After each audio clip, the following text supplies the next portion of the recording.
শোনো, ছেলেদেরকে বলেছি, এবার বউদের বলছি। যারা অন্য ছেলের হাত ধরে চলে যাচ্ছ স্বামী সন্তান রেখে, তারা সুখের আশায় স্বামী সন্তানকে ফেলে রেখে চলে যেও না।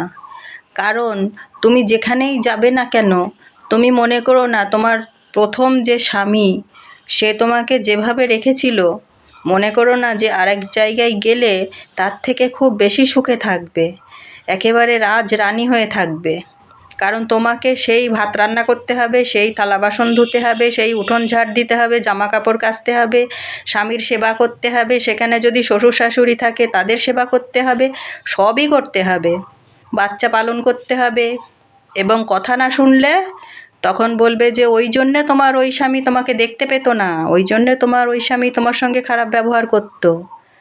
ওই জন্যে যা পেয়েছো জীবনে, স্বামী সন্তান, তাই নিয়ে সুখে থাকার চেষ্টা করো।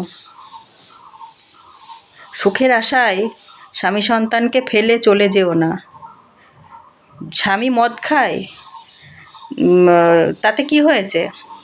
নেশা করে, করুক, একটু মানিয়ে চলো, দেখবে সব ঠিক হয়ে যাবে। স্বয়ং মহাদেব তো গাঁজা খেতেন, পার্বতী কি তাকে ছেড়ে চলে গিয়েছেন?